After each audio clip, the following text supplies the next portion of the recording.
This radiator needs removing so we can paper at the back of it. So before you remove it, it's a good idea to plan what you're going to do. And it's always a good idea to switch your central heating off a couple of hours before you're going to remove it, because the last thing you want is hot water in here when you take it off. This particular radiator is on a combi system, so it's a sealed system. If you're taking the radiator off and it's just the one radiator, you don't need to drain down the system, so it's pretty easy. So even if you've got a conventional system or a sealed system, you can still do this in most cases. So I'm going to show you how to take it off. The first thing we're going to do is concentrate on this valve here, which is a lock shield valve with a drain off as well. So this is the lock shield valve, and all we're going to do is remove the plastic cap. And then, using an adjustable spanner, we're just going to turn the lock shield valve till it closes. And what we need to do is count the number of turns, so that when we put it back on, we know how many turns to open it.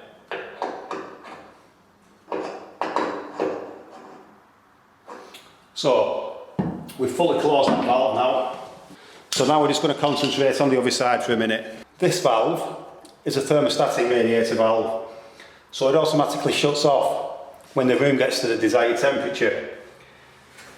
So what we're going to do is we're going to turn that off to the start position, and that's the actual marker there for the valve, and that's the start, so you can see that that's fully closed. So now we've got both sides shut, we can now start to remove the radiator. Now this lock shield valve actually has a drain off valve on it, which is very useful, because now we've turned that one off on the other side. If you open this valve, it will actually just drain the radiator, just a single radiator on its own, just by opening this key on the end here. So all we need to do is get a suitable container that will fit under there, and we're lucky because this bucket will fit under, and then just open the drain off valve.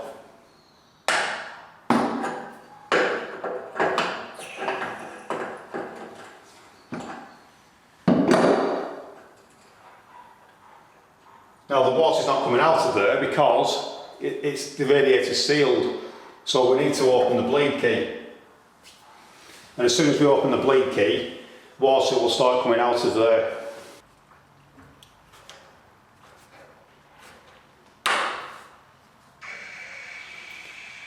And now you can hear the air being sucked out of the radiator. And now if you look at this end, you can actually see that the water is draining out.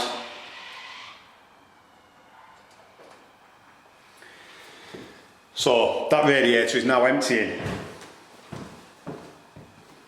Now, not every lock shield valve has a drain off valve on it like that.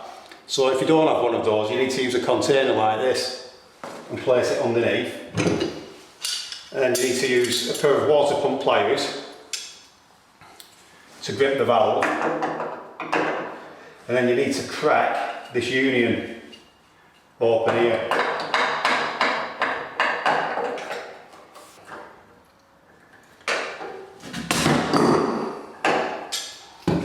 When you undo that union, you can then drain the radiator from there.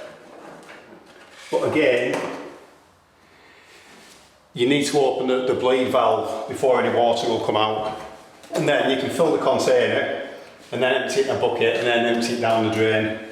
So you can see now that it's only just trickling out of there, so the radiator is almost empty.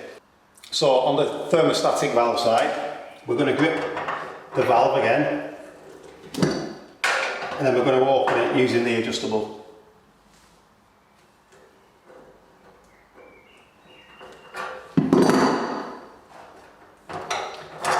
And then loosen it, you can just undo that.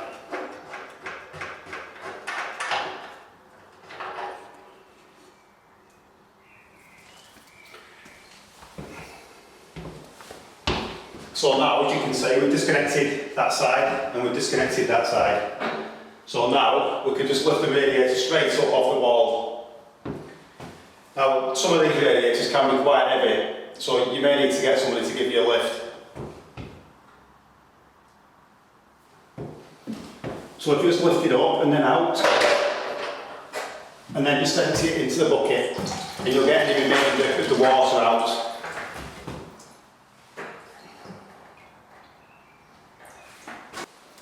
When you've removed the radiator, you can't leave a thermostatic valve like that.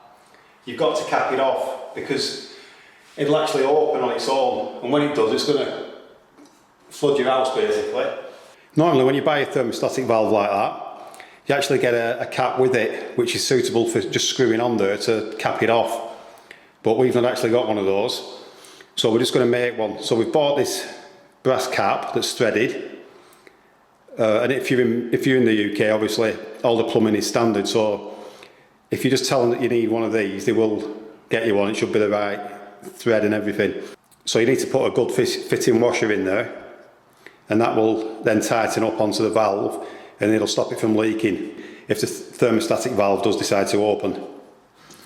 Or if you don't have one of those, I've just picked up a recent tip off Jaeger S2K in my forum, a guy called Alan. So if you place a 5p piece in there,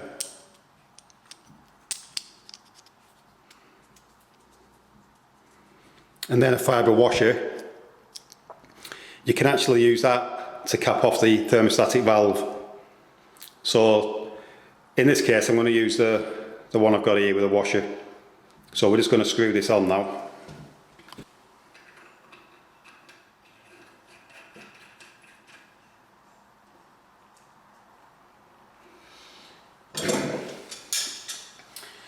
And then before we tighten it up, we'll just grip it again with the water pump pliers and then just tighten it with the adjustables.